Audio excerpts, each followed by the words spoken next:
O mito do herói perfeito. Porque o seu complexo de Messias está te fudendo. Vamos ser sinceros por um segundo. No filme da sua vida, você é o herói, eu tô certo? Você é o mocinho, a pessoa com o coração de ouro, aquele que, no fundo, só quer fazer o bem. É uma história bonitinha que a gente se conta para conseguir dormir à noite.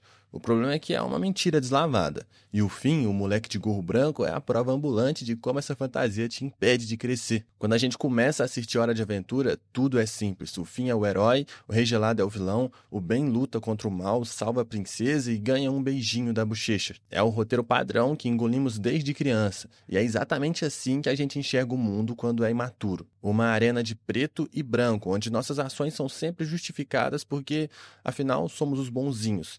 A gente se dá uma espécie de imunidade heróica. Só que a vida real, assim como a Terra do O, começa a mostrar as suas cores cinzentas e nojentas. O Finn não é só um garoto corajoso, ele é egoísta, ele é manipulador, ele se acha o centro do universo. Lembra no episódio em que ele brinca de Deus com as miniaturas das pessoas? Controlando a vida delas para a sua própria diversão? Ou quando ele inferniza todo mundo só para conseguir uma história para curar o Jake, sem se importar com o caos que ele está causando? Isso não são defeitos fofos. São falhas de caráter, das grandes. O soco no estômago vem no episódio Frostfire. Ali a máscara de herói não só cai, ela se estilhaça. O cara tem um sonho erótico, não consegue controlar os próprios hormônios e o que ele faz?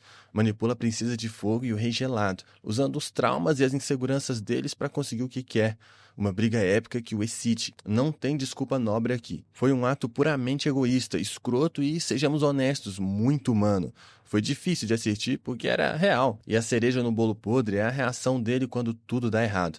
Ele pede desculpas achando que isso é um passe mágico. Quando a princesa de fogo não aceita, ele solta a pérola. Mas se eu pedir desculpas, essa é a mentalidade do herói de Araki. A crença de que suas boas intenções te isentam das consequências. Que foi mal, apaga a dor que você causou. Olha pra você mesmo. Quantas vezes você já usou essa carta? Fez merda no trabalho, num relacionamento, com um amigo e depois se escondeu atrás do escudo de "mas eu sou uma boa pessoa". Esse complexo de Messias, essa necessidade de se ver como o protagonista infalível, é o que te mantém preso na imaturidade. Seus defeitos não são reviravoltas na sua jornada do herói. Às vezes eles são só defeitos, e tá tudo bem. O primeiro passo para parar de ser um babaca não é lutar contra dragões. É admitir que muitas vezes o dragão é você. A verdadeira jornada do herói começa quando você finalmente para de se contar historinhas e encara a própria merda de frente. Trauma não pede licença. A dura realidade de quando o universo te dá um soco na cara. Existe uma fantasia infantil que a gente adora alimentar. A de que, se formos bons e fizermos tudo certo, o universo vai nos tratar bem. É a lógica do videogame. Passe de fase e ganha recompensa. A gente acredita piamente nisso, até o dia em que o universo, sem a menor cerimônia, te vira do avesso e te dá um soco nos dentes. E não, ele não pede licença. Trauma não é um capítulo dramático na sua biografia com uma lição de moral no final. Trauma é a demolição do seu prédio. É o momento em que a vida para de fazer sentido. Para o Finn, esse momento não foi uma desilusão amorosa. Foi conhecer o pai que ele idealizou a vida inteira só para descobrir que o cara é um bosta cósmico. Um egoísta de marca maior que, de quebra, ainda faz o perder o braço e o abandona sem nem olhar para trás. Fim da fantasia. Bem-vindo ao mundo real, moleque. E aqui entra a grande mentira da autoajuda. O que não te mata te fortalece. Que grande monte de bosta. O que não te mata, na maioria das vezes, te deixa puto, amargo e quebrado. A reação do Finn não é nobre. Ele não medita sobre o seu sofrimento para alcançar a iluminação. Ele fica com raiva. Ele canta sobre querer arrancar o braço do próprio pai. Ele constrói uma torre até o espaço movido por puro e simples desejo de vingança. E quando a vingança se mostra vazia e inútil, porque ela sempre é, ele faz o que muitos de nós fazemos. Desliga, desiste, vira uma casca vazia para não sentir mais nada. É uma reação feia? Sim. É imatura? Com certeza, mas é desesperadamente humana. É o mecanismo de defesa de quem apanhou tanto que a única solução parece ser se anestesiar. E a tentativa dele de se consertar é ainda mais patética e real. No episódio Breeze, ele sai beijando todas as princesas que vê pela frente, numa busca vazia por alguma faísca de sentimento. Ele tenta preencher o buraco no peito como uma validação externa e contato físico sem sentido. Pense em você. Pense na última vez que a vida te deu uma rasteira de verdade. Um término, uma demissão, a perda perda de alguém, qual foi a sua reação? Você escreveu um poema sobre resiliência ou encheu a cara por 3 dias seguidos? Tentou preencher o vazio com compras, comida, trabalho excessivo ou noites aleatórias? A gente faz merda quando tá sofrendo, a gente busca soluções mais fáceis e estúpidas porque a dor é insuportável e a gente só quer que ela pare. A grande sacada aqui não é glorificar o sofrimento, é parar de mentir sobre ele. Trauma não te torna especial, ele só te torna mais um na estatística. O verdadeiro crescimento não vem de superar a dor como num filme da Disney. Vem de sobreviver a ela. É aprender a viver com o braço faltando, com a cicatriz, com o fantasma do abandono. É aceitar que você está quebrado e que talvez a cura não seja voltar a ser quem você era antes, mas aprender a ser alguém novo, com todas as rachaduras expostas. Não é bonito, não é inspirador, é só o que resta fazer. Aceitar a merda alheia, lidando com pessoas que não podem ou não querem mudar. Uma das nossas atividades favoritas é tentar ser o engenheiro da vida alheia. A gente adora olhar para alguém, um amigo, um parente, um parceiro e pensar, se essa pessoa apenas fizesse o que eu digo, a vida dela seria perfeita. A gente dá conselho, briga, implora, gasta uma energia do caralho tentando consertar os outros e o resultado é quase sempre o mesmo. Frustração, raiva e um cansaço monumental. Sabe por quê? Porque você está partindo de uma premissa fundamentalmente estúpida. A grande lição que a maioria de nós demora uma vida para aprender é que existem 2 tipos de pessoas quebradas no mundo. As que não podem mudar e as que não querem mudar. E confundir as duas é a receita para o desastre. Primeiramente, a gente tem um rei gelado. No começo, ele é só um vilão patético e irritante. Mas depois descobrimos a verdade. Ele é Simon Petrikov, um homem bom e inteligente, aprisionado por uma coroa que devorou sua mente. Ele é uma metáfora perfeita para a demência, a doença mental grave. O trauma inescapável. Ele não é mau, ele está doente. A Marceline passa pelo inferno lidando com ele. Ela sente falta do Simon, ela se irrita com o rei gelado, mas no final ela aprende a lição mais difícil de todas. Ela não pode curá-lo. O que ela pode fazer é aceitá-lo, é ter paciência, é amar a pessoa que está ali na sua frente, com todas as suas falhas trágicas e incontroláveis. Isso é empatia. Do outro lado do espectro temos Martin, o pai do fim. Martin não é vítima de uma coroa amaldiçoada. Martin é só um cuzão, um vigarista egoísta que escolhe repetidamente fugir de qualquer responsabilidade. Ele não é incapaz de ser um pai, ele simplesmente não quer o trabalho. Ele tem a opção de mudar, de se conectar, de encarar o passado, mas ele escolhe não fazer isso. Ele prefere a liberdade de ser um bosta a qualquer vínculo real. A jornada do fim com o pai é a nossa jornada com os Martins da nossa vida. A gente tenta, a gente busca aprovação, a gente espera que um dia eles acordem e mudem. E a gente quebra a cara todas as vezes. A verdadeira maturidade do fim não é quando ele derrota o monstro, mas quando ele finalmente olha para o pai e pensa, é isso que ele é. Ele aceita que o pai que ele queria não existe. Isso não é empatia, é realismo radical, é traçar um limite para proteger a si mesmo. Agora, pensa na sua vida. Quem são seus reis gelados e quem são seus Martins? Você está gastando sua energia tentando salvar um Martin que não quer ser salvo? Você está culpando um Simon por uma condição que ele não pode controlar? A sabedoria não está em amar todo mundo incondicionalmente, está em entender a diferença. É saber quando oferecer um ombro e quando virar as costas e ir embora.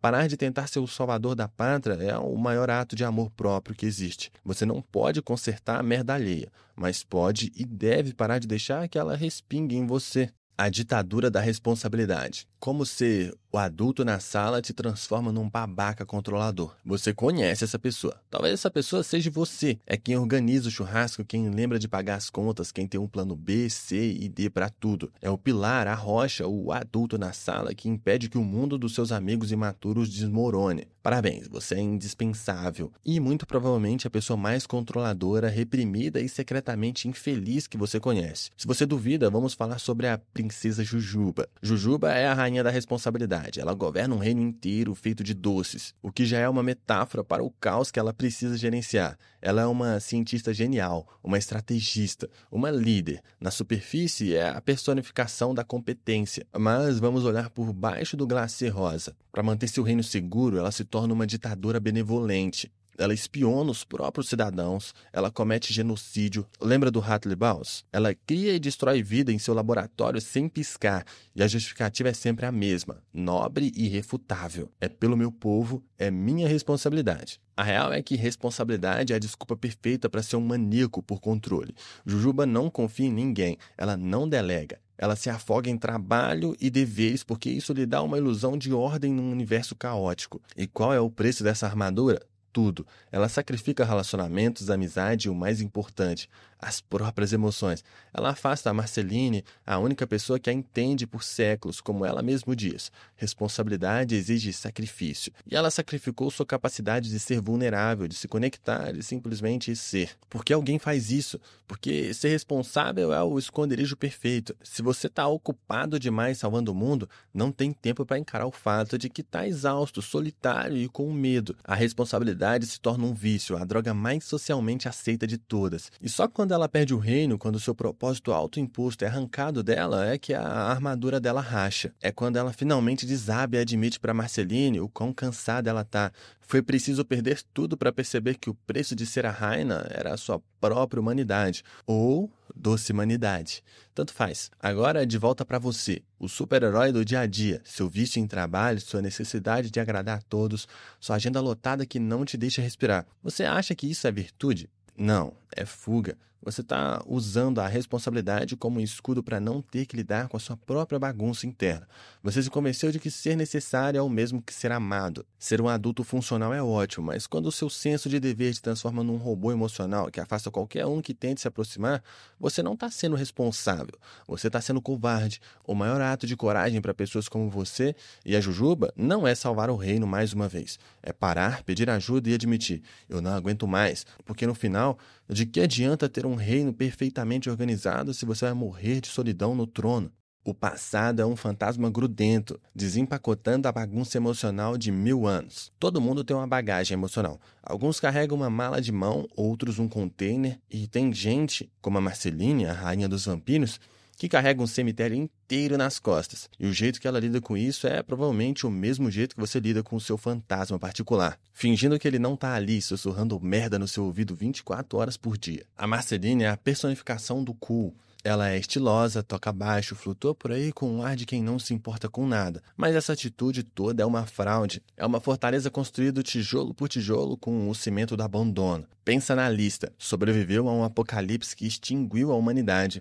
Foi cuidada por um cara incrível, o Simon, que lentamente enlouqueceu na sua frente e a esqueceu. Tem um pai que é literalmente o demônio sugador de almas e a mulher que ela amava, Jujuba, a afastou em nome do dever. E ela é imortal, ou seja, ela está condenada a ver tudo e qualquer ser de quem ela se aproxima virar pó. 1000 anos disso. Como caralhos alguém sobrevive a isso? Simples, construindo um muro tão alto que ninguém consegue pular. O sarcasmo dela é um tijolo, a atitude Blaze, outro tijolo. A mania de afastar as pessoas com piadas ou grosserias é o arame farpado no topo do muro. É uma estratégia de defesa clássica. Se você afastar todo mundo primeiro, ninguém tem a chance de te abandonar depois. Se você age como se nada importasse, a dor da perda, teoricamente, não te atinge. É uma lógica impecável e completamente autodestrutiva. E é aqui que entra você. Pensa no seu muro. Qual é o seu mecanismo? É o cinismo? É se fazer de bobo? É mergulhar no trabalho para não ter que socializar? Todos nós temos um jeito de manter as pessoas a uma distância segura, para proteger aquela ferida antiga que nunca cicatrizou direito. A gente acha que esse muro nos protege, mas a verdade é que ele nos aprisiona. A fortaleza vira uma solitária. A jornada da Marceline não é sobre derrotar um monstro externo, é sobre ter a coragem de começar a derrubar o próprio muro. É um processo lento e doloroso. É aprender a confiar no fim, que é teimoso o suficiente para não se deixar afastar. É perdoar e aceitar o Simon pelo que ele se tornou. E o mais difícil de tudo é se permitir ser vulnerável de novo com a Jujuba, a arquiteta de uma das suas maiores dores. A lição aqui não é esqueça o passado. Isso é papo de coach barato, hein? Você não esquece 1000 anos de merda, nem 10, nem 2. O passado não vai a lugar nenhum.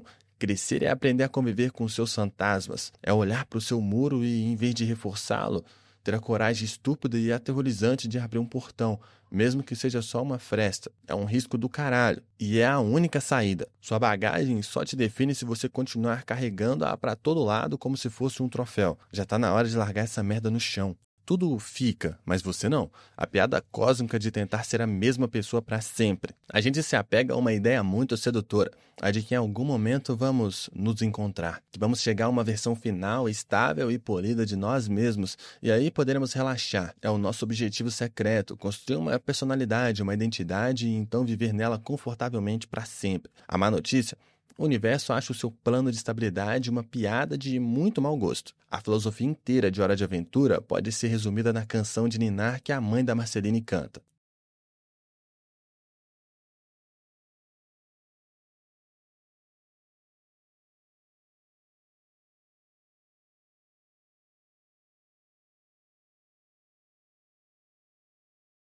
Tudo fica, mas ainda assim muda. É um paradoxo que frita o cérebro e é a maior verdade de todas. As peças fundamentais da sua vida, suas memórias, seus traumas, suas relações, elas ficam, elas estão lá, mas a forma delas, o significado delas e principalmente você estão em constante e incontrolável mutação. Olha para trás, o Finn tentou se agarrar à sua identidade de herói infantil e a vida o atropelou. A Jujuba se agarrou a seu papel de rainha controladora e quase morreu de solidão. A Marceline se agarrou à sua persona de vampira descolada e se aprisionou em seus próprios muros. Todos eles aprenderam na marra que resistir à mudança não é um ato de força, é um ato de estupidez. É como tentar impedir um rio de correr construindo uma barragem de areia. A gente odeia mudar porque toda mudança é uma pequena morte. Mudar significa admitir que a pessoa que você era ontem talvez não sirva mais para hoje. Significa abandonar certezas, por mais medíocres que elas sejam. É assustador pra caramba. Por isso nos agarramos a rótulos. Eu sou o engraçado. Eu sou o responsável. Eu sou o azarado. São prisões confortáveis, mas ainda assim são prisões. E isso vale para os outros também. Você não pode esperar que seus amigos ou seus parceiros sejam as mesmas pessoas que você conheceu há 10 anos. A relação da Jujuba e da Marceline só deu certo porque as duas mudaram. Elas precisaram de séculos de crescimento individual para finalmente estarem prontos uma para a outra agora. Não para a memória idealizada de que elas foram um dia. Amar alguém de verdade não é amar a foto antiga, é amar a pessoa que senta na sua frente hoje, com todas as novas rugas, manias e cicatrizes. Então aqui vai a verdade final, sem anestesia. A jornada não é sobre se encontrar. Essa pessoa que você tanto procura não existe. Ela é uma miragem. A vida não é sobre chegar a um destino, é sobre a porra da viagem caótica. Você é uma obra em andamento e o canteiro de obras está uma bagunça infernal, com demolições inesperadas e projetos que mudam no meio do caminho. Parar de lutar contra isso é o único superpoder real que existe. Aceitar que você está em constante evolução, aceitar que as pessoas ao seu redor também estão, aceitar que tudo fica, mas nada permanece igual. A vida é incrivelmente sombria, imprevisível e niilista, mas também é cheia de amor, de conexões e de momentos absurdos de beleza. E a única forma de aproveitar o passeio é parar de tentar ler o mapa e começar a prestar atenção na paisagem. Pare de tentar ser, apenas esteja, o resto se ajeita ou não, e tá tudo bem também.